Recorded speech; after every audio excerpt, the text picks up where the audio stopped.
We shall start. We shall be starting in a minute.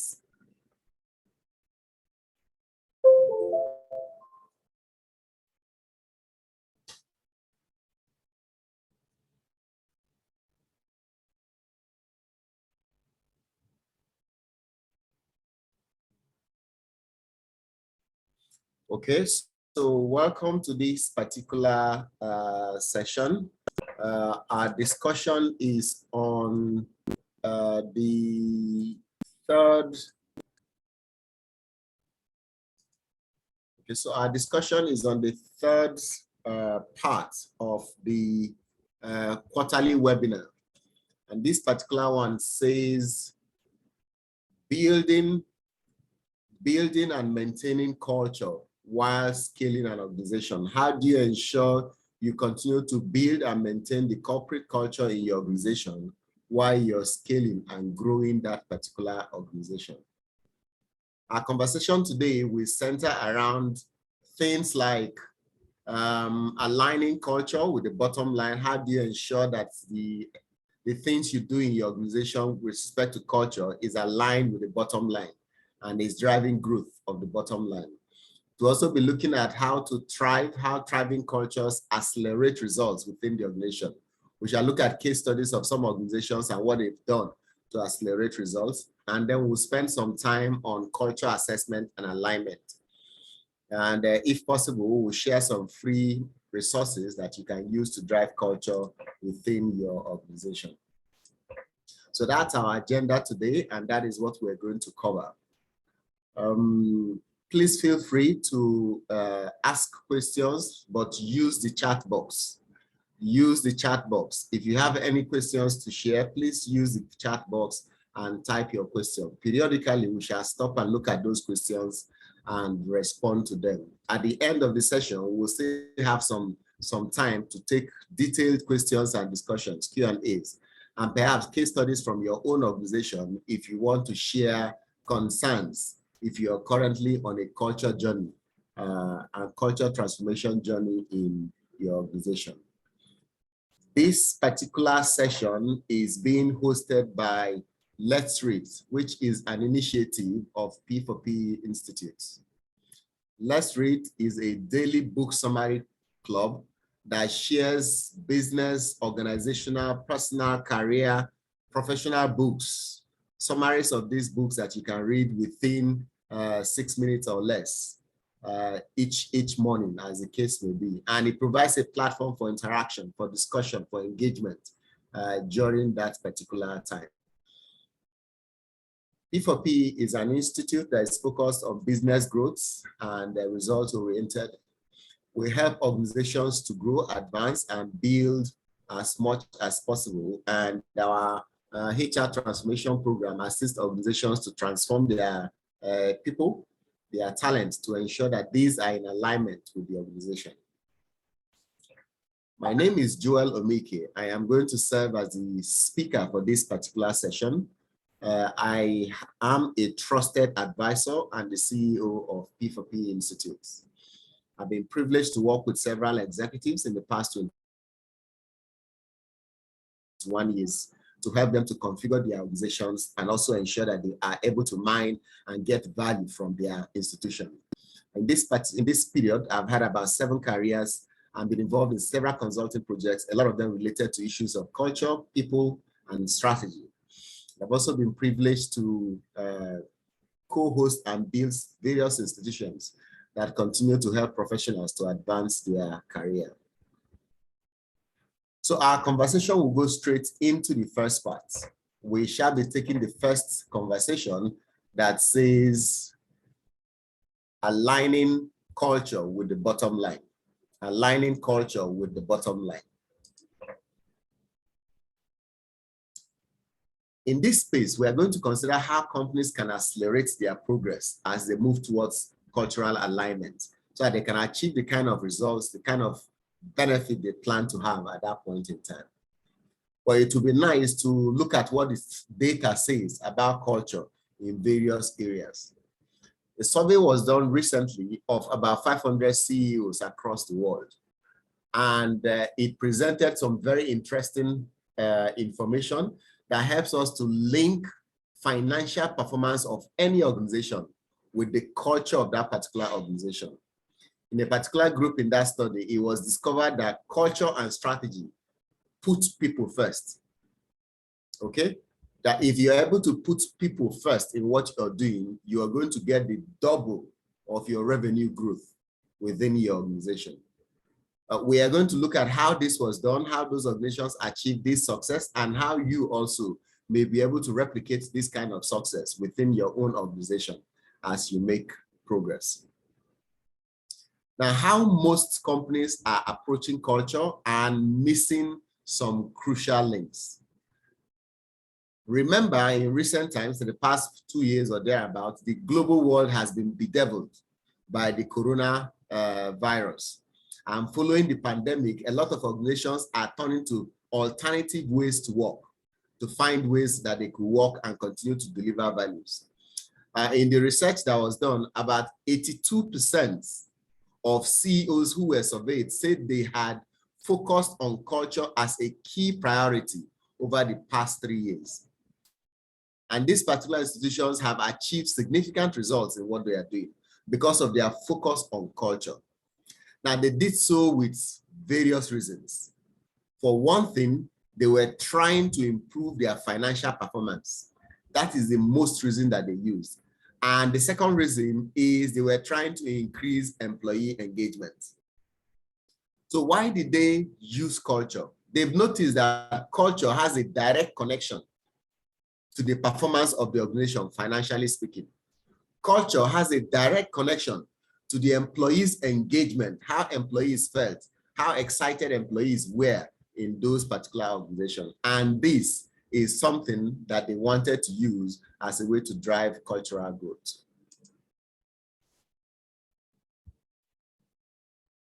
So these organizations that focused a lot on cultures, they were able to identify what they refer to as cultural accelerators. Culture accelerators are individuals who help them to accelerate the imbibing of the culture of that particular organization. They strongly believe that culture influences performance of the organization from a financial point of view. They also think that it's important to directly link culture to strategy. They were able to connect culture and strategy together in order to get the kind of value and results they wanted. And they have intentionally worked on their culture in the past 3 years. Okay, so your culture accelerators are organizations that link culture to financial performance, link culture to strategy, and have been working on their culture for a while now. If you want to be a culture accelerator, focus on these 3 points. Build your culture, have a mindset that your culture affects your financial results. You will begin to see the results at that point in time. Now, they say they focus on what makes a difference, and that is talent. They focus on their people within the organization. Cultural accelerators says that the aspect of their culture that affected their performance the most are all people related. Things like enhancing customer experience. It is only your employees that can enhance your customer experience. Things like supporting good relationships with external stakeholders. These are things your employees are going to do for you. So your people matter a lot for you to be able to drive your bottom line. Think about it. Some of your external relationships create opportunities for you to have revenue. If your employees have good relationship with those individuals, revenue is easier for you at that point in time. And they zero in on 2 elements of culture. The 2 elements they zeroed in on is customer and quality focus. The second one is on collaboration and trust. For customer, they believe that customers come first. They gave customers all the attention required, and they treated customers as king and engaged the customers as much as possible. They also ensured that they did not compromise quality at any point in time, and ensured that they provided the highest possible quality amidst the resources they had to their customers. Then they did all this in a collaborative manner and a trustworthy manner. Every employee trusted each other, and they were able to live in an environment that was highly engaging and exciting for these particular people. Now, the cultural accelerators went beyond just saying that collaboration and trust was important. These qualities are actually prevalent in their cultures, and they reinforce those qualities by communicating them often. They were always talking to the employees in the organization, explain to them why culture matters a lot, both internally and externally to that organization also. And these are examples of how they were able to arrive at the cultural integration that they've been able to do in the various areas of the organization where they've worked, and the results they have created also.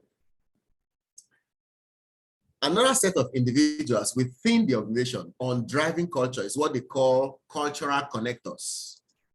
Cultural connectors. Okay?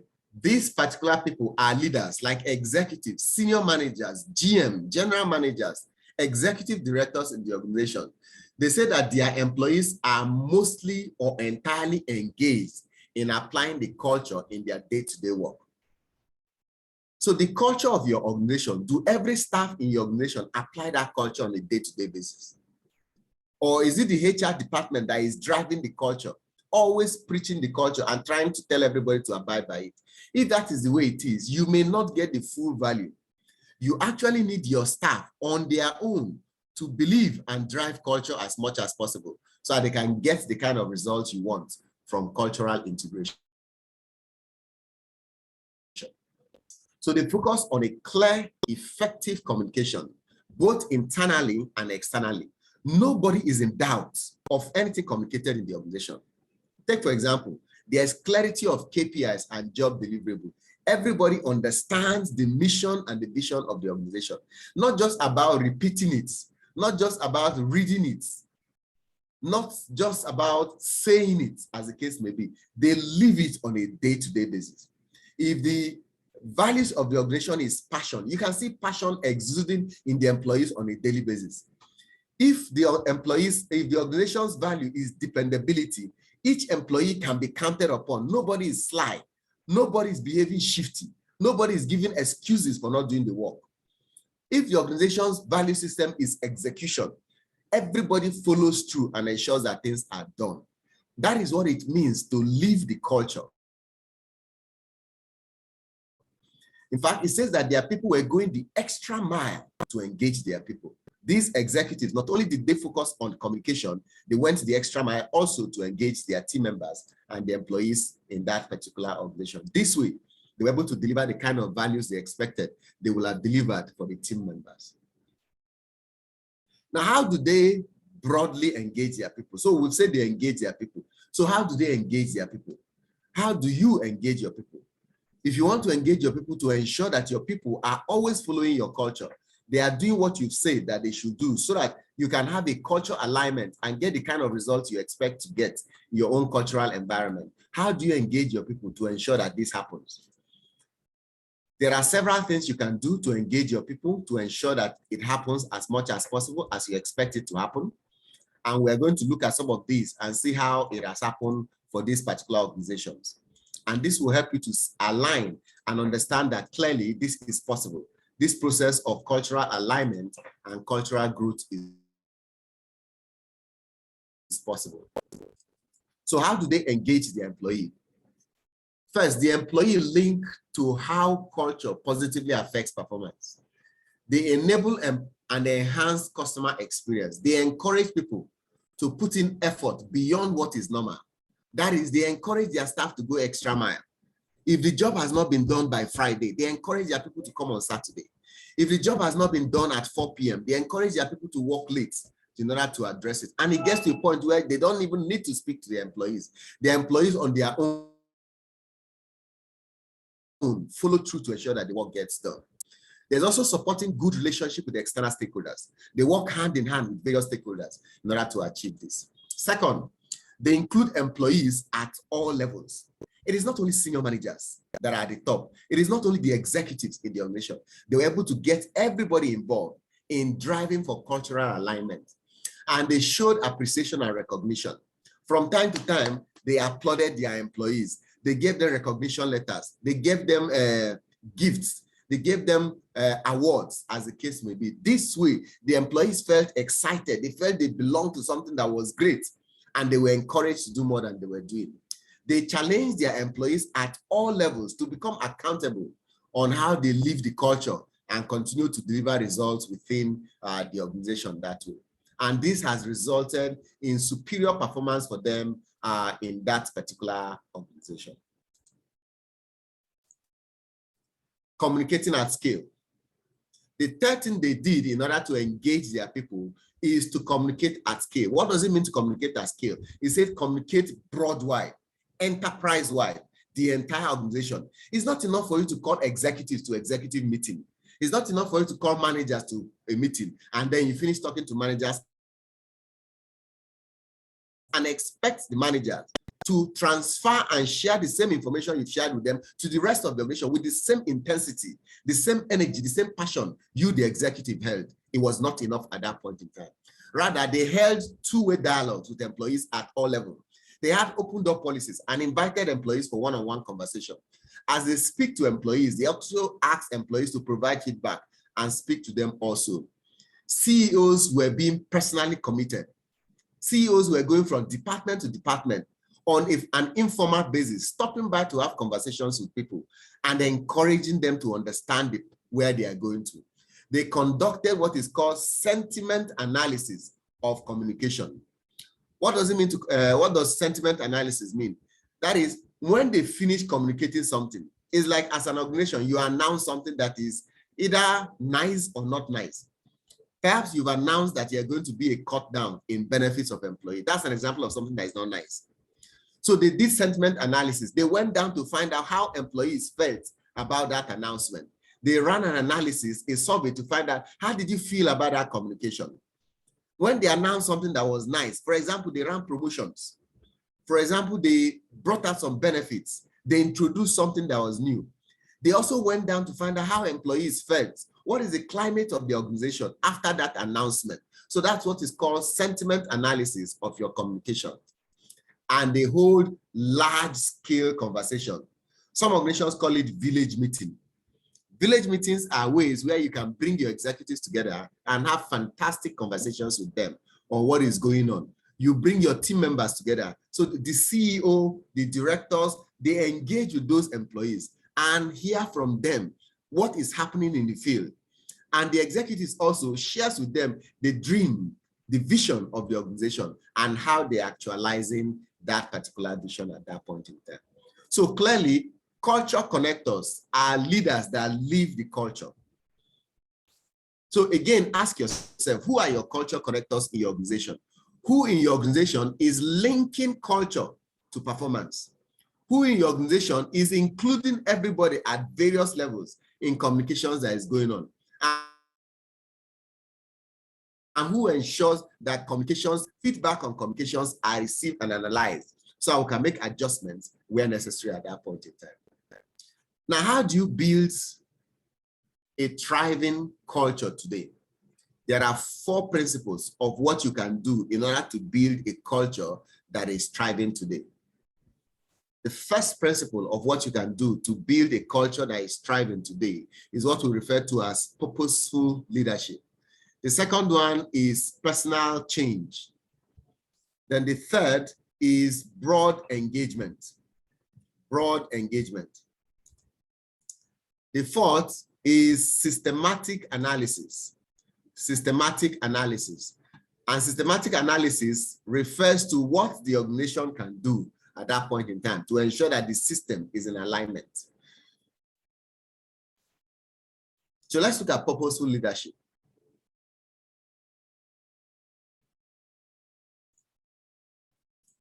Purposeful leadership refers to having a socially meaningful purpose and has become a crucial characteristic of organizational leaders and culture globally.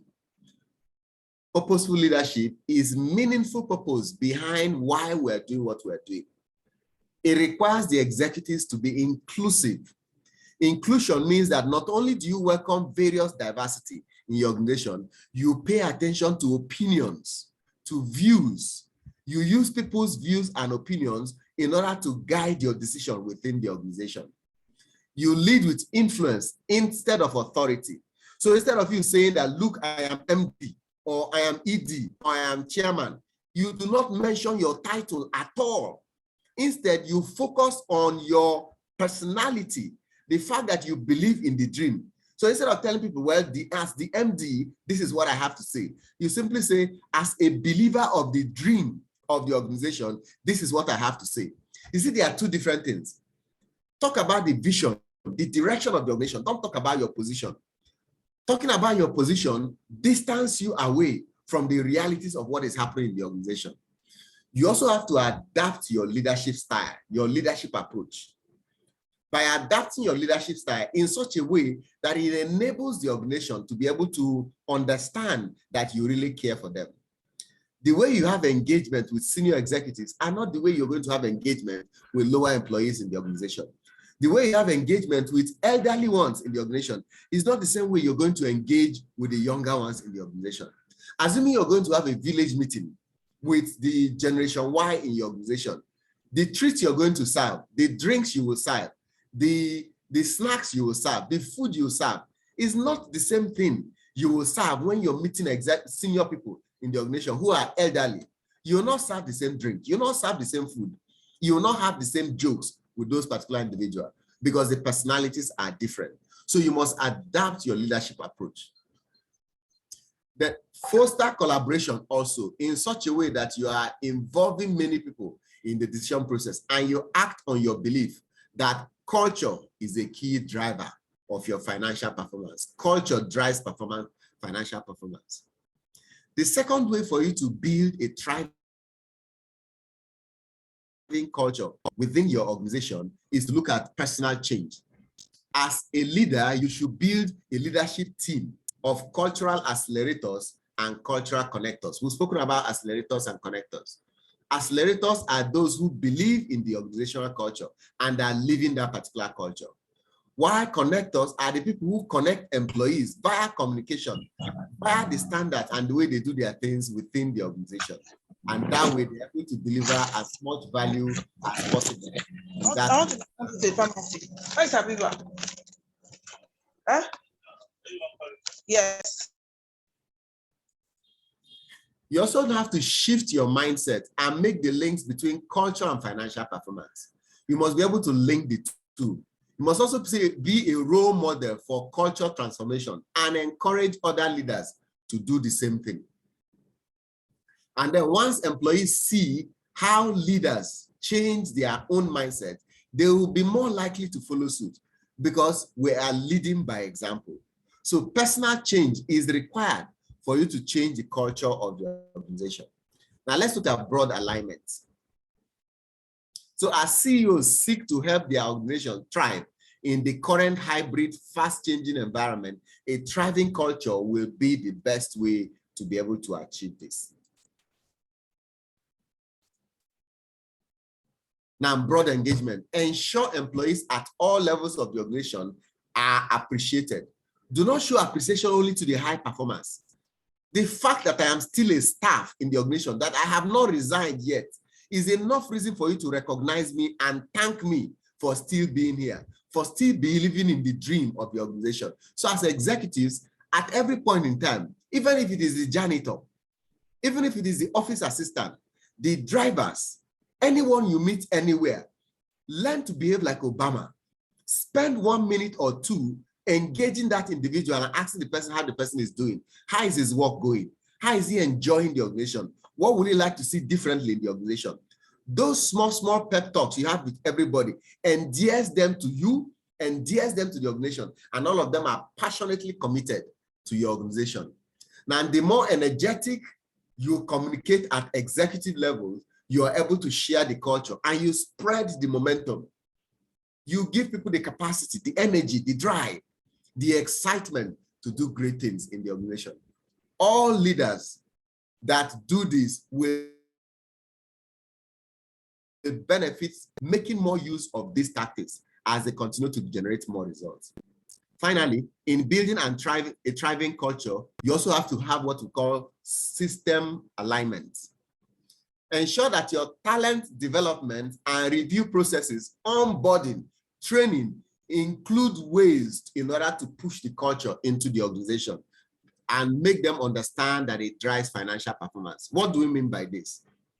Your talent development, every training program you do, every coaching program you do, emphasize culture in it. If possible, before you start any program, go through your culture system. Remind people of the culture of the organization. This is who we are. If possible, come up with a song, come up with an anthem, come up with something that binds us together.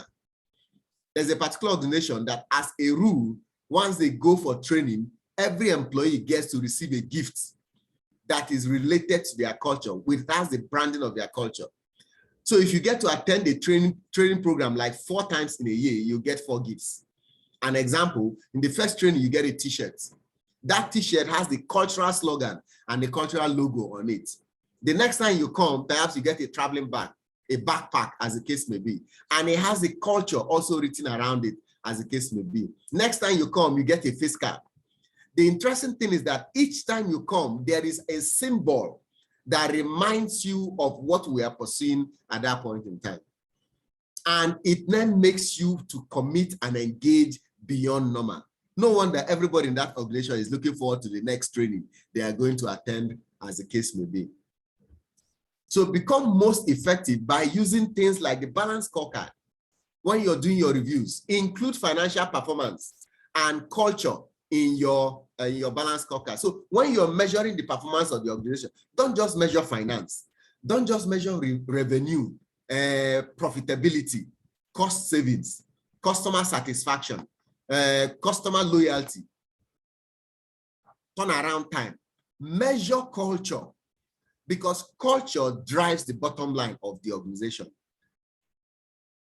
The one example that you're going to look at that can help in this area is your market share. If you're a publicly traded organization, what is your market share? What's your stock price? What's your net promoter score? Your net promoter score is what percentage of your workforce is championing your organization very well, are talking about your organization. And the way the net promoter score works is that it is a 10-point scale. Anybody that says the organization is number 10 or number 9, that person is promoting the organization. Outside there, the person is telling everybody that wants to hear that our organization is a great organization. Anybody that raised the organization an 8 or a 7, that particular individual is not saying anything about the organization. He's just quiet. He's neither here nor there, but he believes in the organization. Anybody that raised the organization 6, 5, 4, 3, 2, 1, those people are consciously outside complaining about your organization. Whoever listens to them, they say, our organization, we are trying, but they are not doing very well. So you see that even by their attitude, the net promoter score, it shows whether those people are engaged, whether they will be retained in the organization. And another thing that affects this is your internal rate of promotions.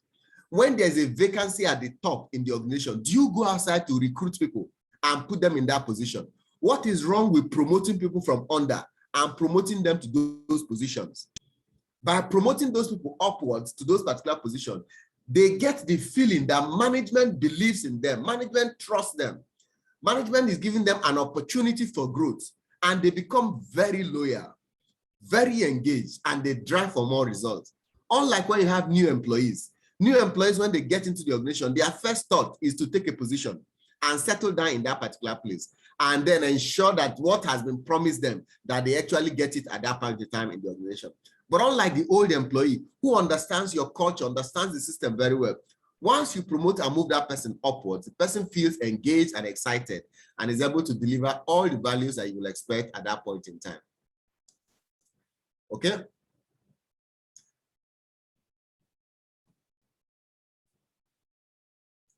So here is my reposition to you. Take the first step. Amid all the other goals your organization has, that your company has, there is need for you to take the first step and make progress, right? In today's uncertain world, internal efforts such as your culture can sometimes be treated like an afterthought. So don't do that. Don't allow culture to be secondary. Surveys show that companies that link culture to strategy and focus on people first, they always see better financial results. If you do that, you will receive the kind of results you expect that your organization will receive in that particular area. This is the end of our first conversation on aligning culture with the bottom line. I'm going to quickly take a question that we have in the chat box on this particular area. So Chinyere says, is communication equivalent to thanks? Are we not watering down the place of appreciation? Okay, so let's respond to that. Now, the conversation here is appreciation, not necessarily, is communication, not necessarily just appreciation. There are three ways you can demonstrate to an employee that you are paying attention to that employee. As a manager, the first one is feedback. And according to Ken Blanchard, feedback is the breakfast of champions. When an employee is doing good, communicate to the employee that he's doing good. Have a one-on-one conversation. Walk up to the person. Learn to high five. Learn to tell the person, great job. Learn to do a handshake, a pat on the back, a letter to appreciate the job that the person is doing. Ask the person to stand up for recognition in the office. All those are examples of feedback and appreciation of what the employee is doing at that point in time. It is not in all cases that thanks and appreciation should be monetized. The second thing you can do is counseling. If an employee is working but is not aware that his behavior is outside the promise of the culture, you counsel the person. You call the person and say, hey, this behavior is not supportive of our culture. We will not condone this particular behavior here. Pull yourself together and work smarter, as the case may be. The third way you can communicate appreciation to employees is through coaching. So you show the employee that you recognize the fact that he has done well in A, B, C, D, but that there are still other areas that he's not meeting the mark. So let me show you, let me coach you, let me guide you. So in communicating, we are not just saying thank you. We are saying provide feedback, also provide counseling, and also provide coaching for that employee. That way the employee continues to grow, If you are a line manager and 1 month passes, day 1 to day 30, and the employee asks you nothing in terms of guidance to improve the work the person is doing, it's either the employee has known the job perfectly, or you, the line manager, is not competent enough to guide that particular employee in the job the person is doing. Because there is always room for improvement in everything we're doing. And as a manager, which is a representation of leadership, you understand the organization better.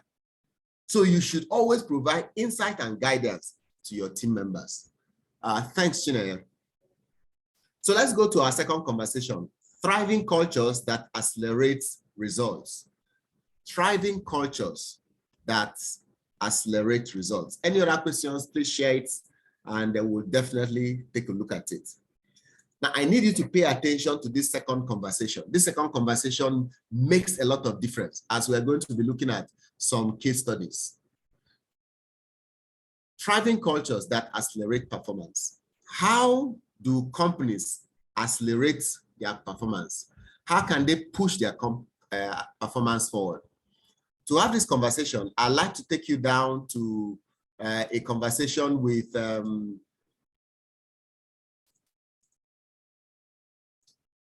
case study between Southwest Airlines and United Airlines. Both companies are based in USA. Southwest Airlines has been celebrated over a long time as an organization that has done fantastically well, if I'll borrow that particular expression. This case study we are saying is that generally, culture eats strategy for breakfast. How do we mean? How is it that your culture can consume your strategy and prevent the strategy from realizing its objective? Let's look at the case of Southwest Airlines and see how they were able to achieve this in the stream of work that they were doing. Now, if you're familiar with Southwest Airlines, it is a US-based organization, a US-based airline that is a budget airline. They keep things very, very simple in their environment. And they are one of the most respected airlines back in those days in the field of aviation. Southwest Airlines was one of the earliest companies to focus specifically on culture and to be lauded, appreciated globally for the difference they were able to make in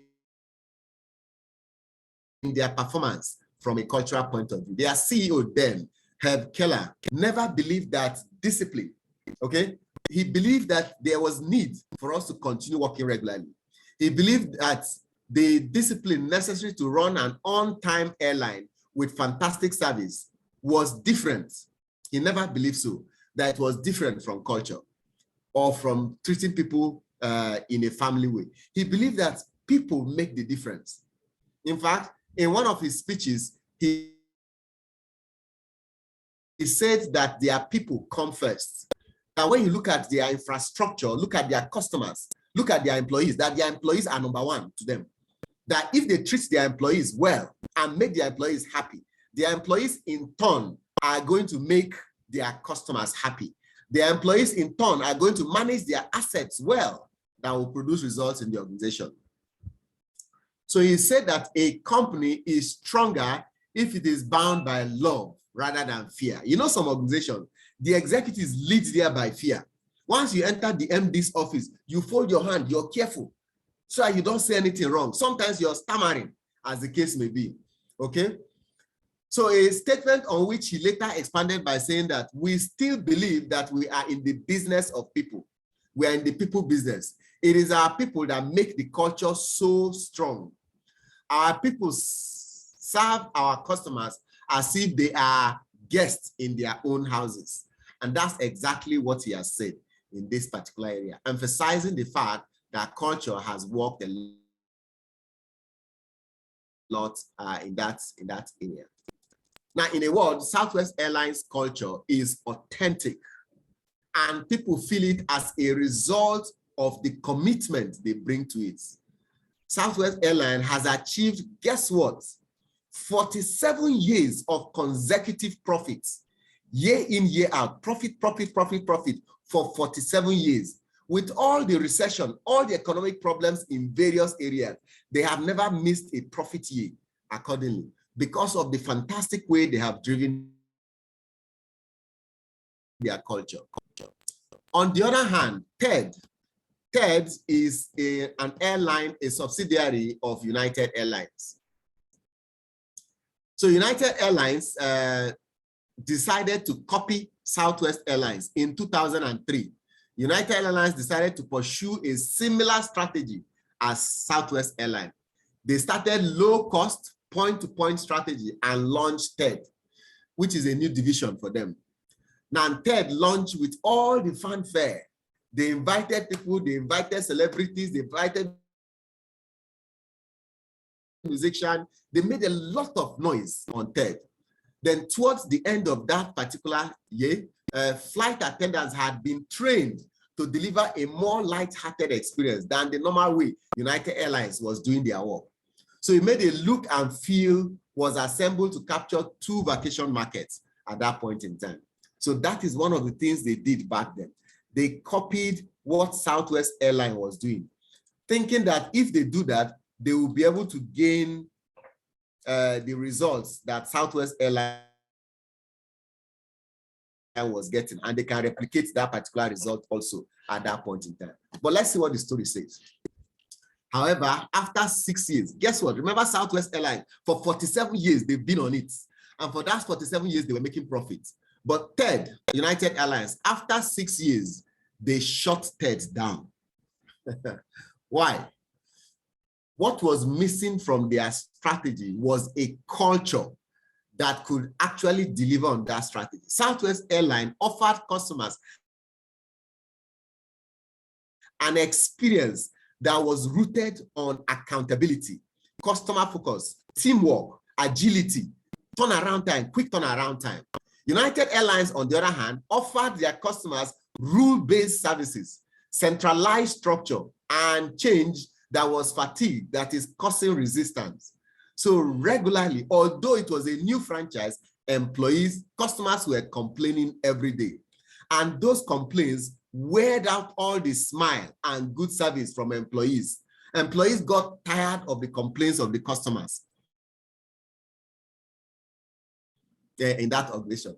Some years later, a former CEO, a former senior executive, of TED, who was then at Boeing, he has resigned and left TED, United Airlines, and he has gone to work with Boeing.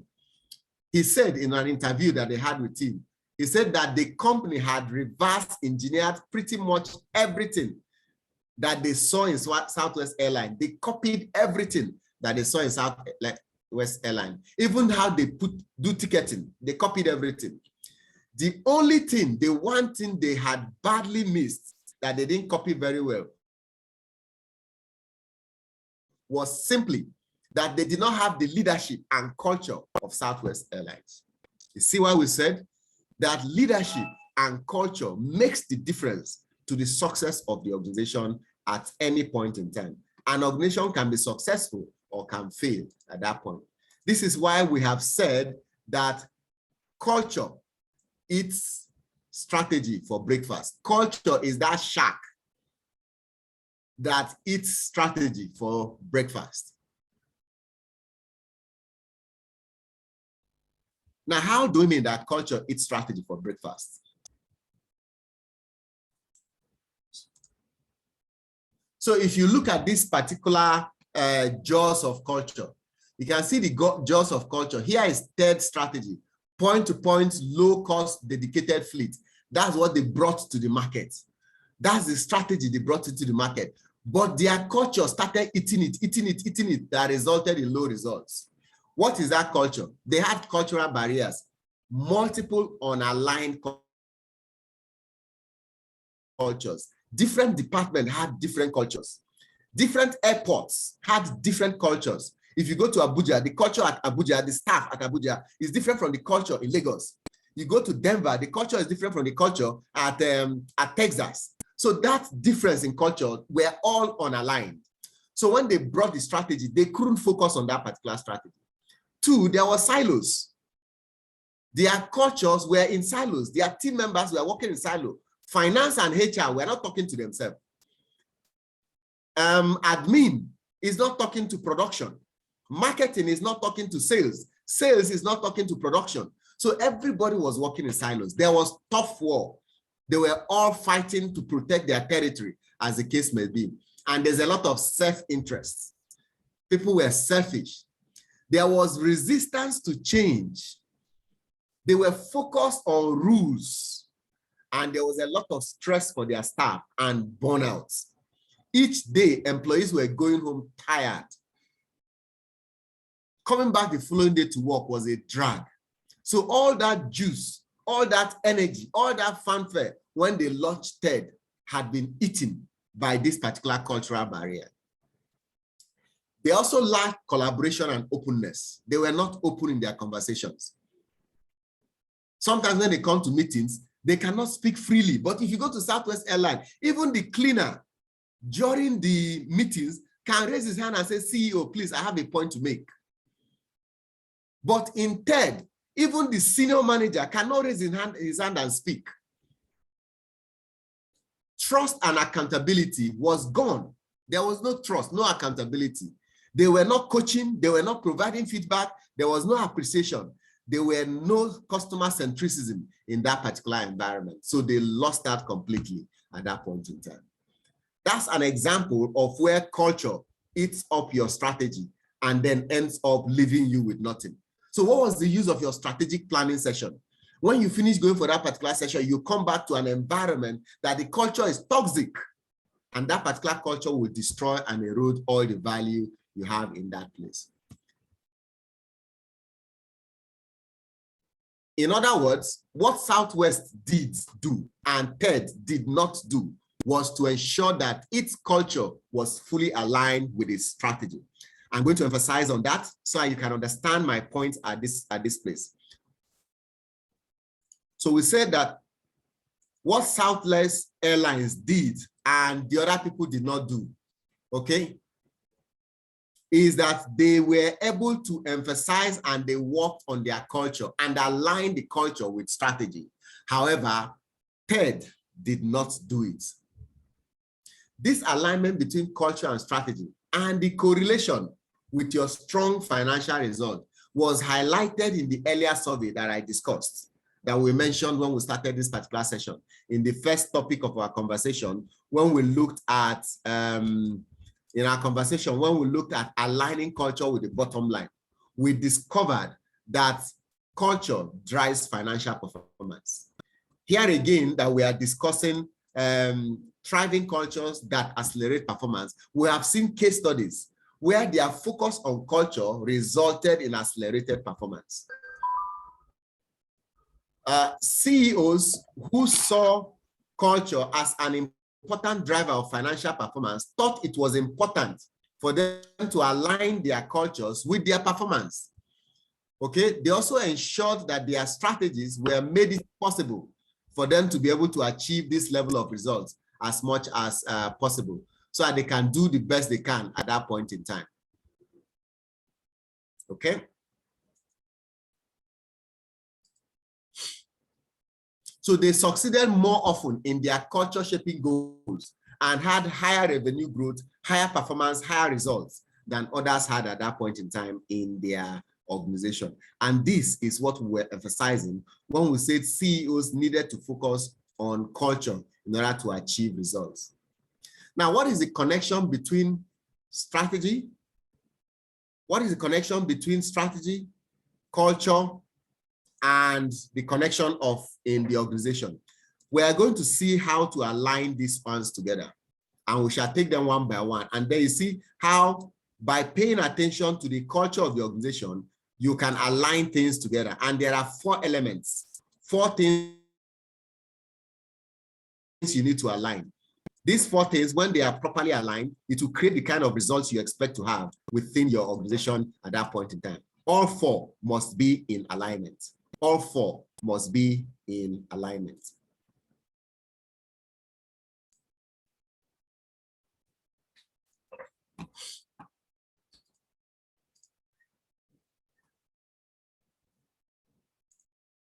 So first, purpose. Why are we in business? Why do we exist? How are we impacting the world? What is our impact on the world?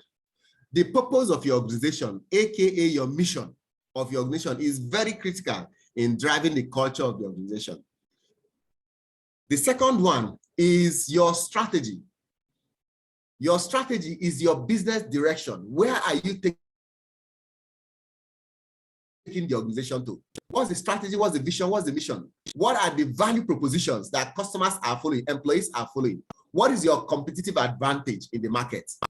Are you a low-cost producer in the markets, right? Or are you a high-cost producer? Are you following cost leadership or differentiation strategy? Or are you focused in the way you're delivering your services in the markets? The second one is structure. How are you structured? What is your hierarchy in the organization? Do you have a tall span or a flat structure in the organization? Does everybody know everybody? Everybody speaks to everybody. Can a small person, a younger person in the organization, walk up to any executive office without the executive saying, go and call your boss, as the case may be? What is the organization's capability in terms of a structure? How about competence? How about talent? Do you have the right set of people in the organization?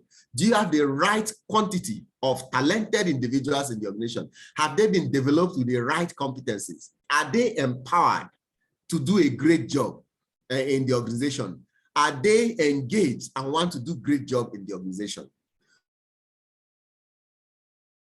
What is your organizational design?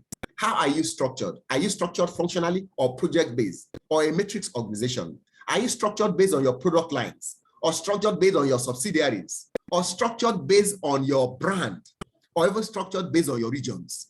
Each of these is going to affect your culture. And then finally, how about the various systems and processes in the organization? Each process must plug into another process, and a collection of processes forms your system. Are your systems and processes best practices? When was the last time you benchmarked? When was the last time you conducted created a project that looked at your various systems in your organization with a view of optimizing them to ensure you produce the kind of results you want? Finally, culture. What are the general behaviors that are acceptable in your organization in terms of collective behaviors, shared values in the organization, and the things that drive those particular behaviors and values in the organization? How about the conditional beliefs that we have in the organization and the things we do in order to get the best value from those particular beliefs in the organization? All these 4 elements here, purpose, strategy, structure, and culture, all must be in alignment. You cannot have a structure that does not support your strategy.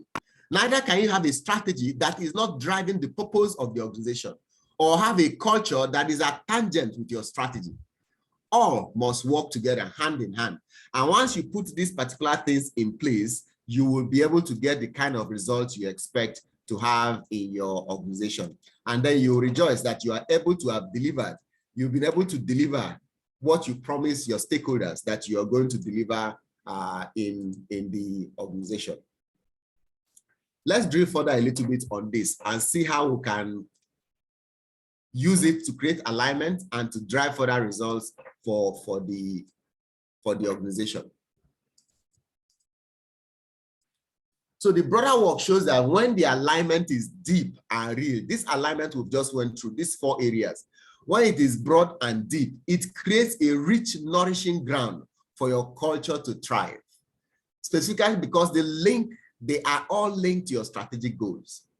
Have you noticed that if the culture is if you have alignment, your strategy is working, your culture is working, your systems are working, your structures are working, instantly the organization goals will also work at that point in time. But if there is no alignment or alignment is disrupted, it will drain the enterprise of energy. It will frustrate employees who are trying to do a great job. It will make them lose energy and they will not be able to be as passionate as possible. However, with alignment, people are more likely to bring in discretional energy, extra mile. They create a learning environment and mindset that ensures that their culture continues to thrive. Okay?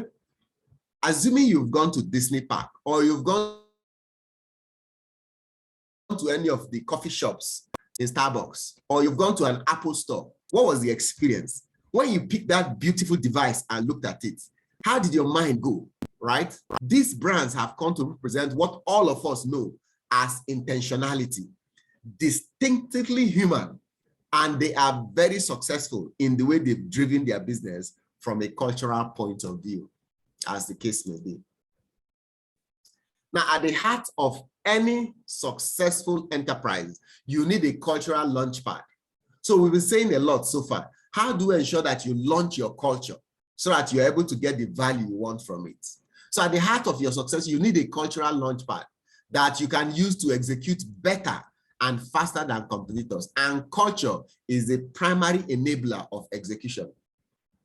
So see your culture as a launchpad to achieve those results. What do we mean by your culture? So when you have a new strategy, restructuring, mergers and acquisition, new MD, new executive, new CEO, all of these will impact your culture. And your culture of accountability, teamwork, respect, coaching, collaboration, openness, trust, curiosity, they are sitting on a bedrock of your organization's high performance values and culture. And when it is well done, it leads to accelerated performance. You begin to have accelerated performance in the organization. You begin to experience the kind of results, the kind of value that you have promised, the organization has promised to deliver at that point in time. So let's look at culture transformation.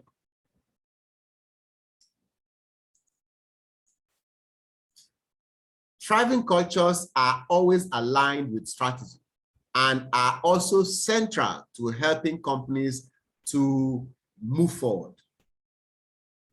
Common situations include things like your mergers, your acquisitions, your transformation efforts, your diversity, equity, any of those.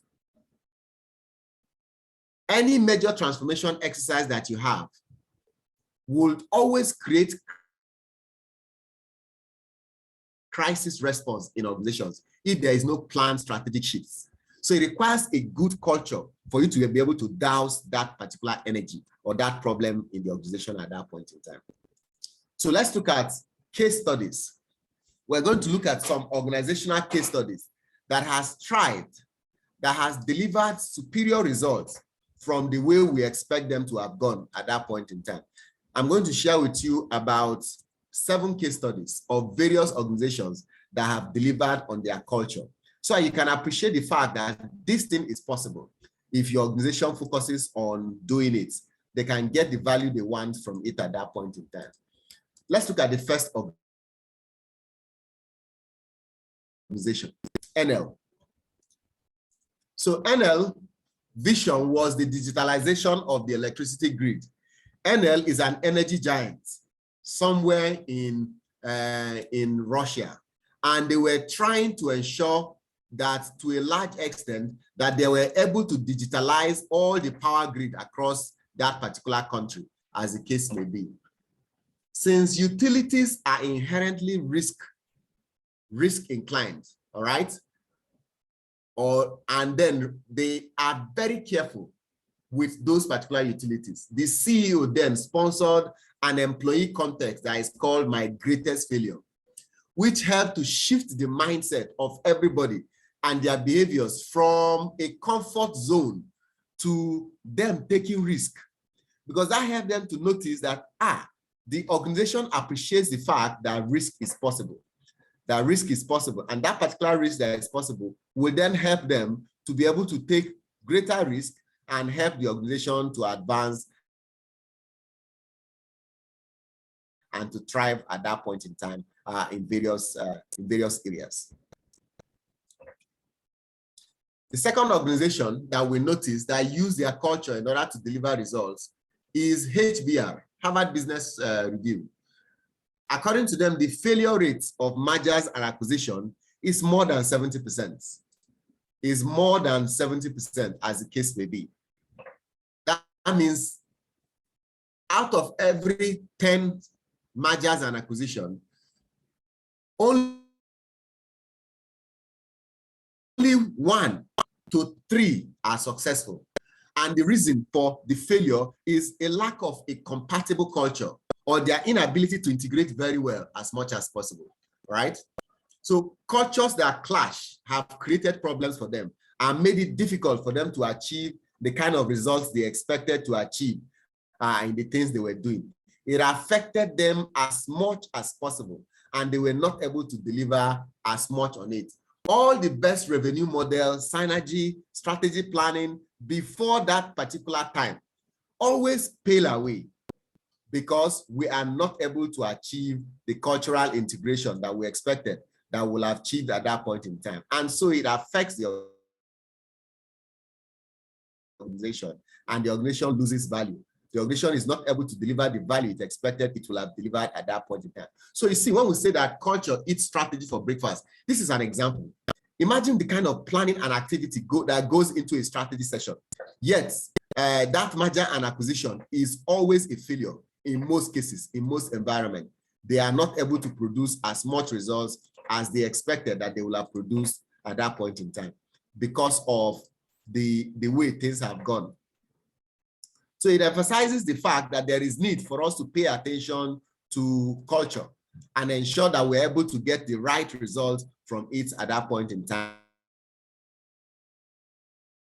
and in the organization. The third example we have is GlaxoSmithKline. We have them here in our environment.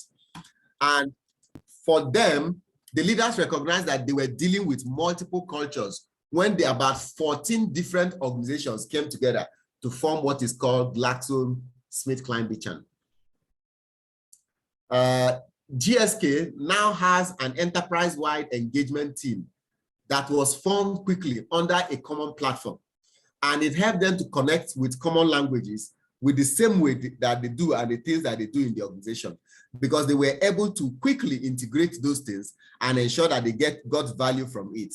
And they are able to use that particular value to deliver results, to deliver whatever it is they expected to have in their organization. So consistency to ensure that value was gotten is a way to help them to achieve the results. Now let's look at other examples of institutions that have done well also in this particular area. and how they've been able to achieve their own measure of results and success. How they've been able to achieve this particular measure of success and results. Citibank. Citibank is recognized as one of the best financial services firms globally. They have come to realize that data matters and that everybody cannot be working independently. So they put up a data hub and they called it the power of one, and it became an underlying narrative of their new strategy, the power of one. That reminds me of Sterling Bank's culture in Nigeria. Their culture is the one customer bank, where everybody, wherever you are, you act as if you have only one customer. And this customer receives all your attention, all your services, undivided at that point in time in the organization. Rolls-Royce. Rolls-Royce has a legacy of engineering excellence, all right? And they have built so much in their customer relationship management. Today, their leaders built what is called high performance culture and made it as important as engineering. It's not just engineering, and also ensure that we're able to deliver on a high turnaround and give that results as much as possible. Then Primus or Proximus, as the case may be, they knew that the strategy for customer retention and integration is going to give them quite a lot of stress. So they started implementing what is called good to gold. And is a culture that enables their customer retention and promoted significant growth in that particular organization. Then the last example we have here is Thomson Reuters. Again, they moved from using 25 different technology platforms around the world to just one technology platform. From 25 platforms to just one platform. And they integrated and brought everybody into one system, into one place of work, as the case may be. What do all these case studies signify? What do they tell us? All of them shows that intentionality is very important. If you are intentional about your culture and you have an executive that focuses on it, right? It is going to help you to achieve as much results as possible in order to have a launch pad for achieving results. Leaders who shape their culture and do it continually, deliberately get results from it. And employees have a voice and are actively engaged in living the organization's brands. You notice that that particular environment, they always get the kind of results they expect they want to get in that area. How do you focus on your future? To focus on your future, you have to take it one at a time. There's no one strategy I can give you that you're going to use to go and achieve cultural transformation in your organization. What fits one organization may not fit your own organization because cultures and elements are different. But there are 4 things that you need to work on. Remember, purposeful leadership. 2, personal change in the organization. 3, broad engagement. And then finally, system alignment. Ensure that your executives are able to put this in place. If they do, you will be able to have a cultural environment that is significantly useful and successful and helps you to achieve the results you want to achieve as much as possible. What are the dimensions for success? Collaboration and trust, appreciation and recognition. Chinenye, are you there? This is it again. Appreciation and recognition, positive spirit and vitality, agility, innovation, growth. These are essential elements of any culture. Direction and purpose, ethics and integrity, performance-oriented, then customer and quality focus. They will help you, they will guide you. So success, excellence, performance, engagement, commitment, and thriving. These are the final results you're going to get from your strategy implementation and your cultural change. Let me quickly say a word or two around them. Collaboration and trust. It means that you must create frequent two-way communication that is open and people trust themselves and there is high level of feedback and coaching. Appreciation and recognition. In appreciation and recognition, you appreciate and value employees as much as possible. And your appreciation and value of employees helps you to ensure that these employees feel happy that you are doing well. all right, that they are recognized and rewarded for their performance. Then positive vitality, positive spirit and vitality. Again, this particular one refers to what you can do to ensure that there's high energy in the environment. There's mutual support, there's teamwork, there's cooperation, all right? We are proud about what we're doing in the office, in the team. Then there's also agility and growth. Agility and growth. And in agility and growth, you encourage people to innovate, to create, to be open to change, to be empowering. People are having a bias towards action and an urgency to move forward. So once you have that kind of environment where people are just focused on action, focused on result, and there's a sense of urgency, then you have had a culture that's caught the bug. Then there's customer and quality focus. Customer and quality focus in this case will indicate the fact that you have a high focus on customers. You are aware of quality and service expectations of your customers. Then on ethics and integrity, you work very hard to ensure that the whole organization is honest. You respect the core values of the organization and everybody live within those particular core values. And then there's performance orientation. Everybody is performance driven. There is nobody thinking of entitlement, that I'm a manager, I'm entitled to this. Nobody's entitled to anything. You demonstrate your entitlement through the results, through the performance you deliver at that point in time. And then finally, direction and purpose. If you set the right direction, people will follow through and they will demonstrate to you that they are with you all the way as you make progress at that point in time. What are the key takeaways from the things we have covered so far? The first key takeaway for us is that future-focused cultures are generally intentional, right? They are purposeful, all right? And they have future-focused leaders.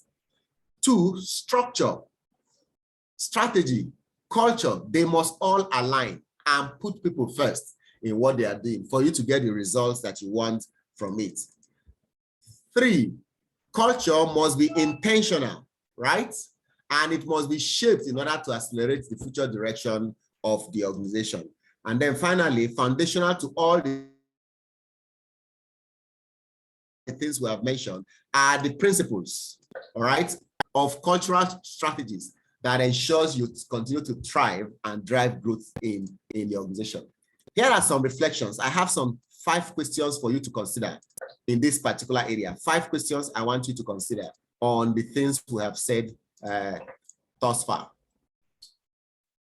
The first one, what is your organization's culture today? How does it feel like working in your environment? Is it the kind of culture you really want to have in your organization as an executive, as the head of HR, as a team driving the process in that place? The culture you have, can it help you? What does your organization define culture? How does your organization define its culture at that point? All right. The third one, what disruptions and challenges are your organization facing today? What are the various challenges that you're facing? Some organizations are facing revenue growth. They are not selling enough. Some others are facing regulatory compliance issues. Some others are facing staff attrition. Staffs are resigning and leaving the organization. Some are facing executive issues and executive problems in the organization. What is your own organization's challenge and how is that affecting your culture? Now think about whether your organization's culture is ready to meet and adapt to the future. What are your strengths? If they are ready to meet, what are the strengths? If they are not ready to meet, what are the gaps? Which areas needs to be addressed in order for you to succeed very well in that particular future state? 5, how has your organization's culture aided or hindered your employees' resilience throughout the pandemic period? What have you learned that you want to integrate into your culture from the pandemic season at that point in time? That will help you to achieve cultural integration and what we've said thus far in our conversation.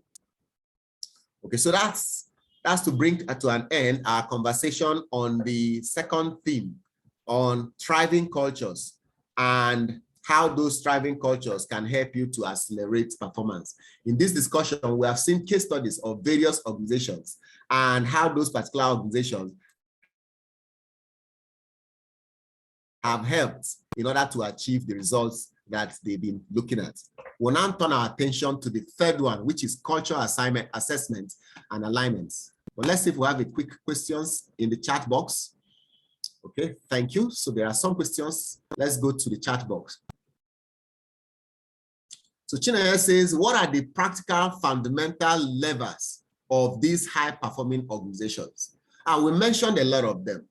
We mentioned a lot of them in terms of the things that drives the cultures of those particular organizations that helps them to achieve the kind of results that they wanted. We said that there was a high sense of accountability. There was teamwork. There was respect for individuals. There were coaching. There was collaboration. There was openness. There was trustworthiness. There was curiosity in that particular culture.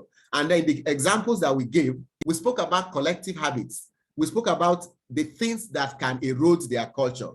Single culture that was aligned. They were not working in silos. They had self-respect, all right? And they were not resistant to change. They were driving as much as possible. There was feedback. There was appreciation as much as possible. Okay. All right. So your second question says, based on your example, why can a cleaner in Southwest Airlines be able to speak up, whereas a senior manager in TED could not speak up? It is culture. Remember, we said that in TED environment, it was a stiff environment. There was a lot of tension and stress in that particular area. They lacked self-respect, okay? The executives were in their high horses, and they had a tall organizational structure, and they were bureaucratic in the way they were doing. They were centralized in the way they were doing their things. All decisions come from the top at that point in time. And appears that there may be some victimization in that culture. But Southwest Airlines was completely open. The CEO has lunch, has breakfast, has tea with everybody in the same place. And he changes where he doesn't have a table designated as the executive table. Whenever he walks into the lunchroom, anywhere he sees space, he sits down. And the people on that desk are willing to engage with him. If you walk into the lunchroom, you don't notice there's a CEO there. Everybody is chit-chatting and having their burger as if they are all one at the same time. And then when they come for training and meetings, they all look alike. You don't notice that the MD has something special to say that is different from other people. The way you challenge, the MD challenges the junior person also challenges the executives. And because of that candor and conversation, they are able to get superior results 47 years in a row along those particular lines. Even in our culture here in Nigeria, we know it is possible, but must let go of our old paradigm. Okay, so you also said purpose, strategy, vision, and mission are really far-fetched when trying to relate these through the organizational ladder. Not necessarily. That is what this conversation is saying, that you can create alignment between all of them. Take, for example, if we are running a strategy session for an organization, one of the greatest alignment is to connect the organization's mission, the organization's values, the organization's vision to the strategy that is being created. And also to test the organization's culture to see whether that culture is going to support the strategy at that point in time. You must perform all those analysis and assessments before you hit the ground running. If not so, you notice that your strategy is dead on arrival, even before you begin to execute it in that particular organization. And we'll blame the executives and others, all right? And how can employees be empowered? Okay, so I'll come back to that, right? I'll come back to it. So Iwayemi Kolade says, how do you manage entitlement mentality that usually arises as a result of an organization taking steps and ensuring it puts people first? And so it starts with leadership. The leadership has to set up a new culture. You have to go through a change management. And entitlement mentality is a state, is a position, is a culture that has cemented itself in the organization. The organization have to come up with a new culture, a new policy, a new rule, a new guidelines. And we must see from executives that they are no longer entitled in the way they act and the way they behave, then the rest of us will gradually begin to accept and live by it. An example of entitled mentality is go to your car park. There is a particular car park space that is reserved. You know who is reserved for. In some cases, you put names there. You put the heads of those particular units that it is reserved for at that point in time. What makes their car special that is different from the rest of our cars? So you have already created distinctions. You've already created exclusion by the means of those particular things you've done in that area. Look at your boardroom. In your boardroom, the executive chairs around the table are almost the same, but there's one particular chair that the chair is always different from the rest of us. That's an example of a distinction you've also created. So by our attitude, by our actions, by the way we do things, we have inadvertently created that particular culture. Now, don't get me wrong. I am not saying you should throw all of those things out of the window. They have served their values and they still serve their value. There was once upon a time when the culture, especially the African culture, requires that we must recognize elders. Absolutely. But in today's world, it requires that we must recognize everyone, not just elders, as the case may be. And that's the best way you can get results from everybody working together as one at that point in time. Okay, so Chinaya was asking, how do you empower employees? How do you create an employee that is empowered? First, you have given me a job to do. What does my KPI say? What are the tools that my KPI requires? Do I need a laptop? Do I need a car? What exactly does my job require? What are the tools and resources I need? Do I need authority and power to go to certain positions, to take decisions and things like that? Do I have the powers to take decisions? If you give me all these things, you've empowered me to do a great job. But if each time I need to move, there is a leash, there is a rope that is holding me back. Each time I want to move, I have to come back and take permission from you. Sir, can I do this? You say, yes, go ahead. Every time I come, I will be asking for permission. In that case, I am not empowered. In reality, I am just a slave doing only what I'm told to do. And in that case, I will not do anything each day I come to work. I will sit down and wait until the manager comes and tells what work we're supposed to do that particular day. We are talking about self-managing teams today. We're talking about team members that understand their job profile and they run with it. Sometimes they don't even have to be in the office for them to do their job and to do it extremely well. That can be done from anywhere they are because they are so engaged, so excited, so driven, so passionate about the job that they are doing. So beyond resources, beyond the tools that is required to do that job, there may be more than tools, more than resources at that point in time. There is nothing like the mindset. There's a mindset empowerment. I go for a training and I come back from the training and I walk into the department and tell my boss, there's something I learned new in this particular training. Let's implement this. And I share it with the executive. And the executive says, hold on, that training is for you. In this office, we shall do the things I say. Then where is the empowerment of mindset? Next time a new thing is being taught that I will bring back to the office, I'll just shut down because the office does not recognize it. Ideas are not accepted in that environment. These are concerns we are saying that executives should look at and then help us to be able to address it as much as possible. Okay, Chinaya, thanks. All right, so let's now look at our last theme, culture assessment and alignment.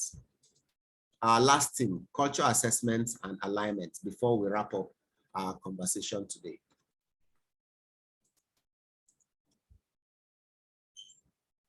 What is the roadmap for you to achieve your cultural integration? How do you keep score on culture? How do you ensure that the culture of the organization is fit for purpose? That the culture of the organization will help you to achieve the kind of results you expect to achieve at the time when you need to achieve those particular results? Well, for one thing, for you to get a culture that ensures that an ecosystem works, that ensures that everything works in it, you must think it through. It cannot happen that way. There must be the discipline and rigor of execution. You need a roadmap from where we are, understanding and coming to terms with the gaps that we have, and clear milestones of how to achieve those things. We must apply a future-focused lens that helps us to achieve that also as much as possible at that point in time. so you can achieve the thing that you want to achieve. Now, how do you achieve this particular roadmap? Ultimately, your roadmap will help you to align senior executives or stakeholders in the organization to shifting the culture in the direction that we want it to be. It helps you to move from as is to be that you want your culture to be, right? And it helps you to identify touch points, integration areas, the metrics, the milestones that will be in place for you to be able to have that particular success that you want. And then it must be intentional. It must be intentional, okay? So your leaders must also recognize that your roadmap cannot be static. Your roadmap cannot be static. You cannot say we have created roadmap, okay? We've created roadmap, so we are good to go. No. Like the pandemic came. When the pandemic came, everything changed. Before the pandemic, dollar went up like that and went up like that. At that point in time, all your strategic plans were useless. If you're into importation, if you're into use of FX in the things that you're doing. Right now, there's a lot of brain drain in our environment. A lot of young ones are leaving the environment. And so access to talent is a major concern for you. Government policies continually somersault all the strategies you put in place, and it affects you. So you cannot say that we have created the strategy map or the roadmap and we put it on the wall. It becomes like a holy grail. No, it must be reviewed periodically, and you must keep lines of communication open. You must continue to pay attention to the feedback that you're receiving when you do your work. And then you use that particular feedback to reconfigure your plans. An executive that comes to work, that has planned his day yesterday and comes to work, and he receives news of disruptions here and there, and he says, no, I will stick to the plan I have planned yesterday. I spent time planning it. You know, you're not helping your organization. You need to be agile. That's why that concept, if your team have not attended the training program, they should attend agile project management or agile leadership, as the case may be. You notice that you need to respond to situations, and then you'll be able to succeed in that particular area successfully. Now, what should we find in the dashboard? What are some of the things we should find in the dashboard? I'm going to share with you one case study in this area. So a dashboard for culture impact. So in this particular organization, they focused on a lot of things, about 6 or 7 different things. That's Helen of Troy. Customer quality and focus was one KPI. Another one is ethics and integrity. Positive spirits, which is what we refer to as team spirit, and vitality, which is also engagement. Direction and purpose, is everybody aware of the direction we are going in the organization. Collaboration and trust, appreciation and recognition. Then our agility in the organization, innovation in the organization, and then growth in that particular organization. These are the critical success factors that they were measuring on a regular basis. Added to it, they were also putting their eyes on things like the leaders need to celebrate progress regularly. Every quarter, they celebrate every KPI here that has moved forward, as the case may be. And the scorecard is very simple and very clear. The metrics are also observable. Whenever you turn on any dashboard, you can see this entire 7 metrics at that point in time. In addition, they have quarterly metrics to answer any other questions that people have. If you take all this together, it speaks to their culture journey, and it helps them to achieve the journey in the direction that they are going to at that point in time. And then they can achieve better results in their progress. Now, put the metrics together. Here is our recommendation on what metrics that you may want to look at while you're checking your culture for fit and whether it is going to work for you. The pulse of the culture today, measure it. Take a current snapshot of your current culture pulse in your organization and use some kind of instrument to digitalize it, promote it, put it online so that everybody can see the engagement level in the organization. Then your essential drivers of successful culture. What are the drivers of culture in your organization? That is the degrees of relationship to your performance drivers in the organization and how those are aligned. There's a tool that we use, we call the corporate culture profile. Okay, if you run that particular assessment, it will show you your corporate culture, the profile of your corporate culture, and how you can adjust it in order to get the results you want. The second one is the culture's ability to accelerate strategy. Remember, I will say culture eats strategy for breakfast. Now, we want your culture, instead of it to eat strategy, for it to drive strategy and make sure that strategy execution is successful. There's an instrument that is called Organization Acceleration Questionnaire. Run that questionnaire in your organization, and it will elicit to you different groups, different teams, various parts of your organization that requires acceleration, so you can drive more at that point in time. Finally, is the leadership shadow. You know, we've spoken about purposeful leadership. We've spoken about personal change, as the case may be.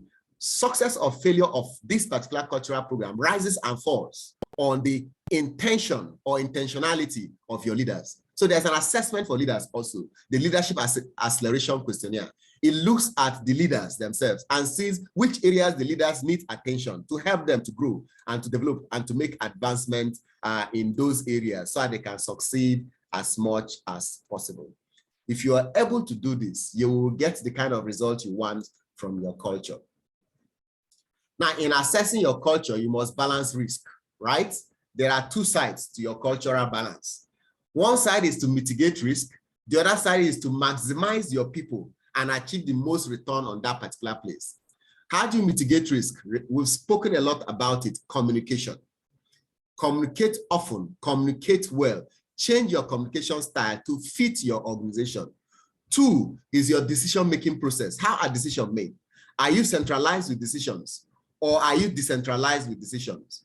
Do we wait every time for decisions to be made? And do decisions consider, or are they inclusive of the views and opinions of the employees within the organization? Three, how do you manage conflict in your organization? Is the organization the type that dig ground and put their head inside it? Nobody wants to know, nobody wants to get involved at that point in time. How do you manage that particular risk? Then also, how do you maximize your talent return on investment in your organization? Because that can also affect you, like new ideas, market intelligence, or any perspective with respect to apolitical activities. Maybe there are policies that are coming your way that are not friendly to you. And then how do you ensure that there's a refreshed energy? Employees are feeling attuned, excited. They are feeling driven to produce more results in the organization.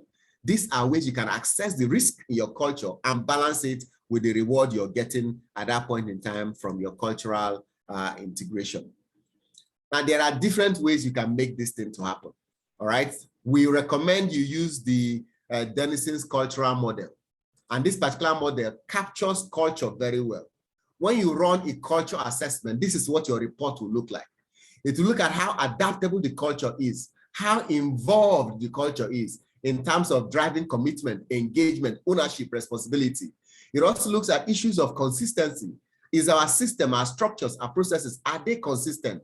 And then in terms of mission and our direction, how are we moving in those particular areas? So this culture model looks at both the external environment and the internal environment, and it looks whether we are stable or whether we are flexible in that particular area in your organization, so that you know that, yes, you're doing what is required of you to drive process. I'm just going to extract two of them and help you to appreciate the power of this particular tool when you're doing your culture assessment. As employee assesses the existing culture, your strategic direction, remember your mission speaks to your strategic direction. It also speaks to your goals, your objectives that you want to achieve. It also speaks to the vision of the organization. Is there clarity of the strategic intention of the organization? Is it clear to everyone what he is supposed to contribute in order to achieve results in the organization, so we can make our mark in the industry? The organization needs to have a clear mission that gives meaning and direction to our work. And if you see in this particular graph, this organization clearly, their mission is clear. Their direction is clear. They are scoring 78% in that particular area. The organization also has a long-term purpose and a long-term direction. But the organization's direction is unclear to me. These are some comments some employees may make. This organization has a clear strategy for the future. And then finally, our organization strategy is leading other firms to change the ways that they contribute. So that's an example of what you can see in this place. Although the vision is not very clear, but the strategic direction is clear. The goals are relatively 50-50, as the case may be, at 68%. Let's look at the second one, adaptability. Is the organization adapting? Do we have cultural champions in the organization and leaders who help us to close the gap within the organization? So the report will show in that area. So here you can see creating change, customer focus, and organizational learning. Customer focus is slightly midway, but organizational learning and creating change are below 50% at 40 and 46% respectively. So they must appoint an agency or activity level culture champion to help them to publicize the need for this change so that they can adapt very well. And then they need to transform and bring on all other activities on board the organization so that they can receive the kind of value and benefit from it as much as possible. Now, according to Edgar, maybe you know him, Edgar is renowned in the area of change management. He says culture and leadership are two sides of the same coin, and neither can be understood by itself, except if the two are in alignment. And what he's saying there is that it is leadership that drives your culture. It is leadership that drives your culture, okay? Sometimes what leadership believes is not what managers believe. What the employees believe in the organization is different from what leadership believes in the organization, all right? So employees work together in teams. That may be what an executive believes, but it's not true. That is not what we find in that particular team. We notice that in the team, employees are given a great deal of autonomy. That's what managers think, but it is not true. In all cases, it is not particularly true at that point in time. Or risk-taking and creativity are encouraged. But when you make a mistake, they punish you. So how can it be that risk-taking and creativity is encouraged when whenever you make a mistake, you get punished from it? Or the organization says that there's an atmosphere of trust. If there's an atmosphere of trust, why is it that when we come for meetings and I raise hand and I report somebody, I become victimized in that particular organization? And then change is embraced. Meanwhile, nothing has changed in the organization in a very long time. And yet we say we are an organization that is focused on good culture. Or employee empowerment is high, just like was asked earlier. But we checked and noticed that employees do not have access to the resources or the tools or the power to do a great job in the organization. So we should just stop lying to ourselves as executives and focus on doing the right thing to ensure that employees can confirm that, yes, the work that we're doing is having an impact. The work we're doing is having an impact. This is what the employees see in the organization. It is different from what managers are showing in the organization. So it is completely, utterly different as the case may be at that point in time. All right.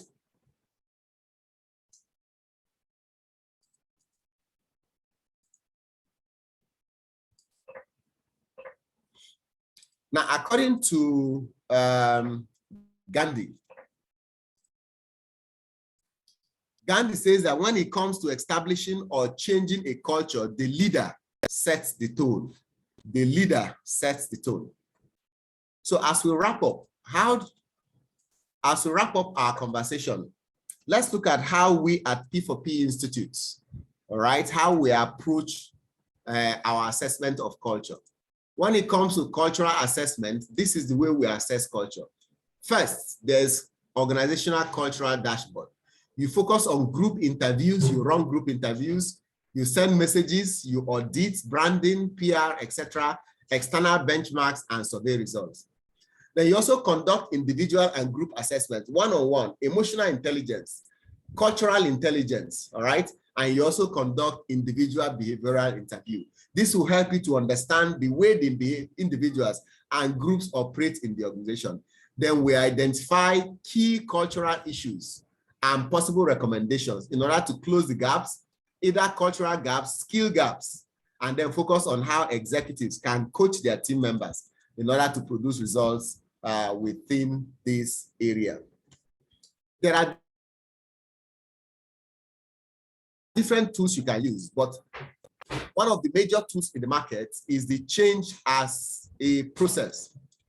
That is one of the tools you can use in the market that helps you change as a process improvement, the CPI tool or the Lean Six Sigma method. You define the culture you want. You measure the current culture. You analyze that particular culture in comparison with what you've defined. Then you go ahead to improve that particular culture and then control your environment to ensure that you always get the value that you want at that point in time. Okay, so in terms of takeaway,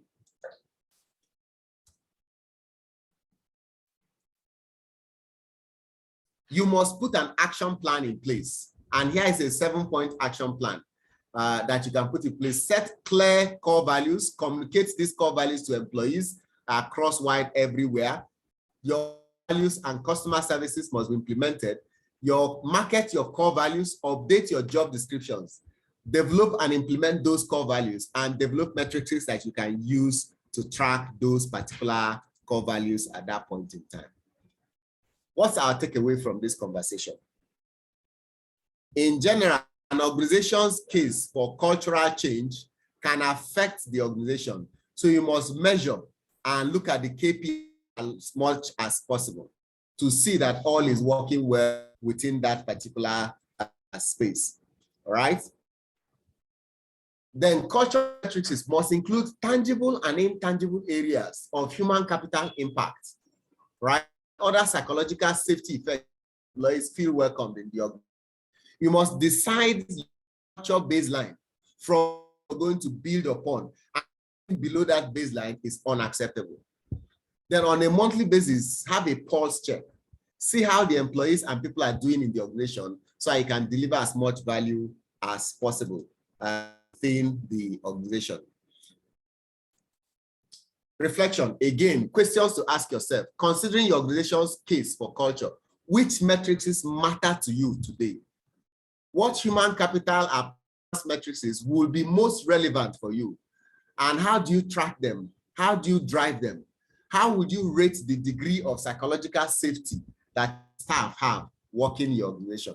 What actions are you required to take in order to move the needle, green light, in the organization at that point to achieve the results that you want to achieve?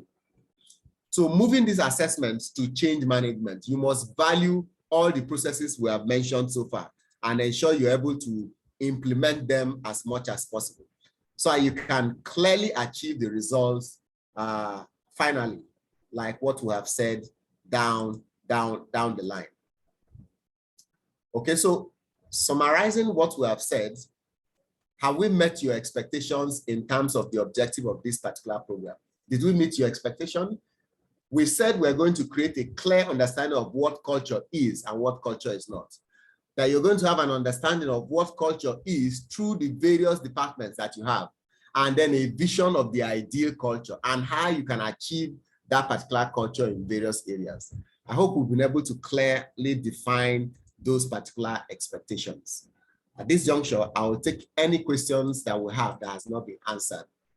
Thank you very much. Any questions, comments, feedback on what we have said? What do you want to ask?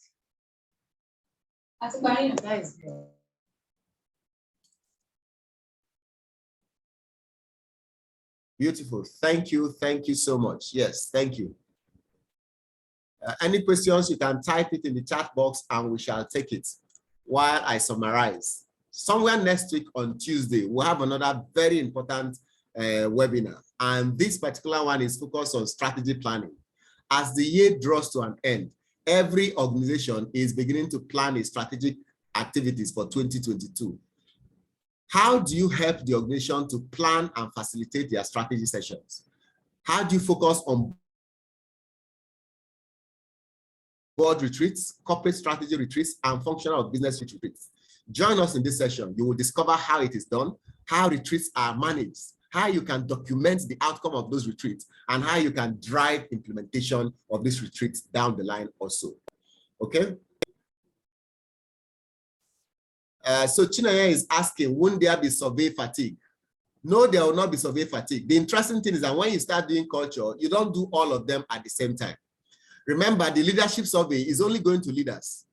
The one for the organizational survey is going to all other employees. And then your focus group, you create focus group based on a particular selected individuals, not the entire organization at that point in time. And you stagger it. Nobody is going to go through this assessment for more than 1 day. So you invite them for the assessment for just a day, and they cover all those assessments within that particular session. So if they can dedicate 1 day to plan for 1 year of the organization, you'll agree with me that it makes a lot of sense. Thank you for that.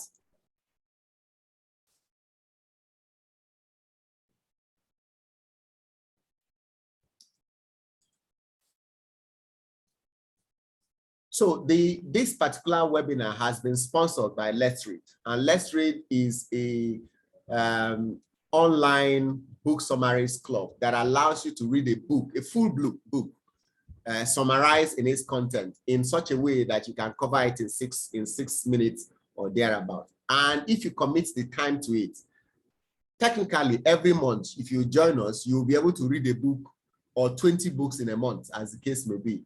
Just spend your morning hours en route to work, as the case may be, going through that particular session, and you'll benefit from it. If you're interested in joining this club, just follow the email or the phone number that registered you for this particular program, and we'll add you to that particular club, as the case may be. All right. Most definitely, Femi, the materials of this particular session, both the presentation and the video that is recorded, you will have access to it, all of them. So like we said, we are P4P Institute. We partner with our clients to develop future-ready leaders and organizations. We bring together our expertise in leadership development, leadership assessment. This also ensures that we are able to deliver as much value within the organization. So organizations will help them to accelerate their culture and to shape their culture. We'll help them to build diverse organizations and institutions. And then we'll help you to accelerate your innovativeness and your digital space when you're doing transformation. There are a lot of analytical tools and assessment tools you can use to create clarity on what is happening within your organization. We promise you that you're going to have great leaders, effective teams, and thriving workforce. And your organization will be able to make performance happen through your culture in this long term of the organization. So thank you very much. I will stand by in case if there are any more questions and feedback from this particular session.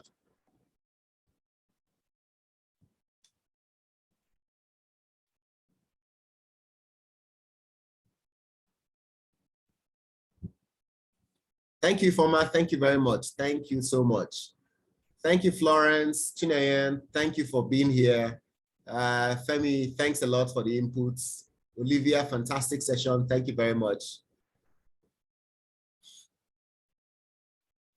Yes, Kolade, and thanks for those questions you asked. Thanks a lot. Thank you. Hello, Joel. Good afternoon. Afternoon, madam. How are you? Fantastic. Okay, I have a question. What happens if in an organization, okay, leadership is great, communication of companies, mission, vision, everything is clearly done, and even with regards to putting together the strategy for the organization, every employee at every level is involved to make sure that we have a comprehensive strategy for the company. Then the implementation starts, and with especially HR initiatives, we do whatever we want to do. We solicit feedback from employees. However, these feedbacks do not come. We use different modes, through surveys, through focus group discussions. And once we get a feedback, we present it to management. Management also propose what we can do. We implement them, but still employees are not happy with these initiatives. What do we do? Please advise. In Nigeria, we say if you have done all those things and it still doesn't work, it is village people.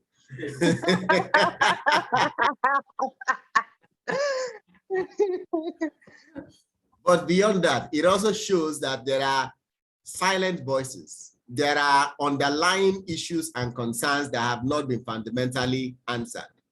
There are questions that have been asked in the past by these employees that they have not received answers to. And so they feel sad that you're asking them about other things when some of these questions have not been addressed. One thing you can do is to go back to the basics. As part of your cultural initiatives and conversation is to ask what makes you feel excited in this particular area.